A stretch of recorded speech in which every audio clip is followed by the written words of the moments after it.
When your desires are strong enough, you will appear to possess superhuman powers to achieve.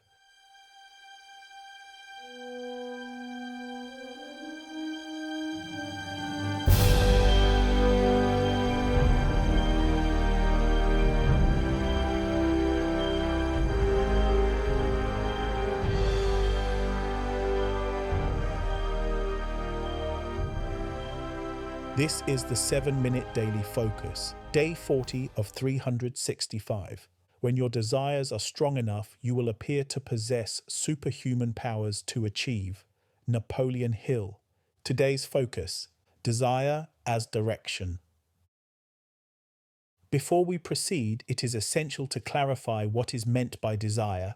In this focus, desire does not refer to the cravings of the body or the impulses of the five senses. That form of desire is secondary and reflective. It is produced by sensation, environment, memory, and comparison. It fluctuates with circumstance and seeks satisfaction. The desire spoken of here is metaphysical. It arises from the first sense, prior to thought, prior to emotion, prior to sensation. It is not stimulated by the world. It is made known through awareness. Physical desire reacts. Metaphysical desire directs. This metaphysical desire is the original movement of identity toward expression. It is the source from which motive arises. Thought does not create it. Thought communicates it. When this distinction is not understood, desire is reduced to appetite. When it is understood, desire is restored as direction. Desire is not noise in the mind. Desire is not pressure.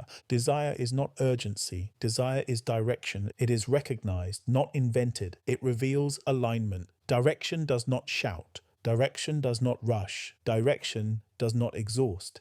Direction simply points. When you understand desire as direction, you recognize its nature. Recognition clarifies the path. Alignment becomes visible. This is the first correction that must occur. Most people believe desire is just a physical, sensual entity, which can be intensified, pushed, fueled, or emotionally amplified. This form of desire belongs to the senses. It is reactive. It is stimulated from the outside. It rises in response to sensation and falls when sensation fades. But metaphysical desire is generated from the first sense. It does not arise from stimulation. It does not strengthen through pressure. It clarifies through recognition of the you. Physical desire seeks satisfaction. Metaphysical desire establishes direction. When desire is misunderstood, it feels unstable. It feels inconsistent. It appears to come and go. But when desire is understood correctly, what fluctuates is not desire itself, but your awareness of it. Desire remains, awareness sharpens. Desire is the indicator of alignment. Desire functions as an indicator. At the sensory level, desire reacts to circumstance. At the metaphysical level, desire reveals alignment. It tells you when thought is aligned with identity. When alignment is present, desire feels calm, steady, and clear. When alignment is absent, desire feels confused, scattered, or distorted. This is why desire must be listened to, not reacted to. Desire does not command. Desire does not argue. Desire does not explain. Desire indicates. It indicates whether your inner position is true. It indicates whether your movement is coherent. It indicates whether thought is communicating identity or chasing appearance. Desire is first metaphysical. The mental act follows as its reflection. This order matters. If you reverse this order, you attempt to think desire into existence. You attempt to reason yourself into motivation. You attempt to force action through effort. That path leads to strain. When desire is honored at its metaphysical level, thought naturally makes desire known. Thought is the communicator of desire. Desire generates the thought of motive. Thought brings awareness of desire and motive. Thought does not replace desire. The senses do not originate direction. The senses are subjected to it. This is why clarity arrives before effort. This is why certainty precedes action. Desire comes first. Motivation follows. Desire is the indicator of alignment. Motivation is not the source. Motivation is the byproduct. Desire establishes direction. Desire reveals alignment. When alignment is recognized, desire motivates action. Motivation appears as movement. Consistency appears as momentum. This is why forcing motivation fails. You cannot move without direction.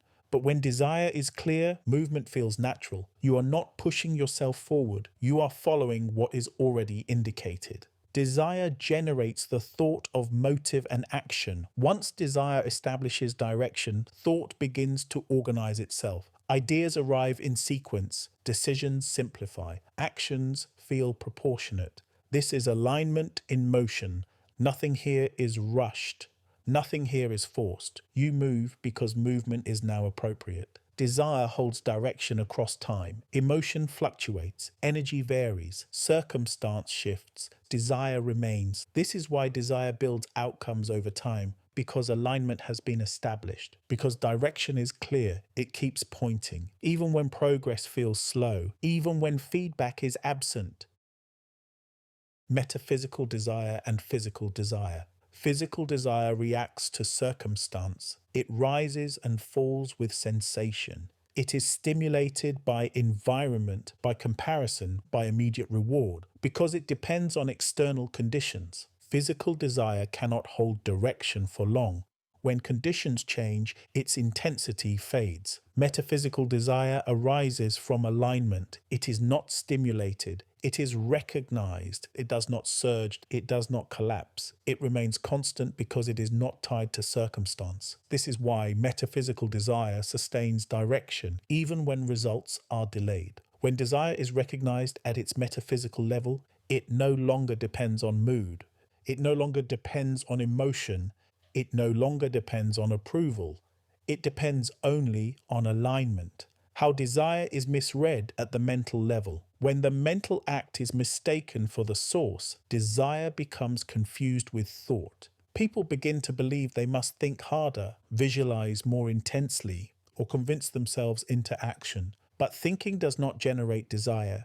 Thinking reflects it. Thought communicates desire into awareness. It does not originate it. When thought reflects desire accurately, it becomes practical. It becomes orderly. It becomes calm. When reactive desire attempts to replace active desire, it becomes noisy. It becomes repetitive. And it becomes strained. Living from desirous direction is to move without inner conflict. You still plan. You still decide. You still act. But you are no longer negotiating with yourself. Action becomes simpler. Correction becomes quicker. Persistence becomes natural. Not because you are forcing discipline, but because direction is already established. This is how desire expresses itself over time, quietly, consistently, and inevitably.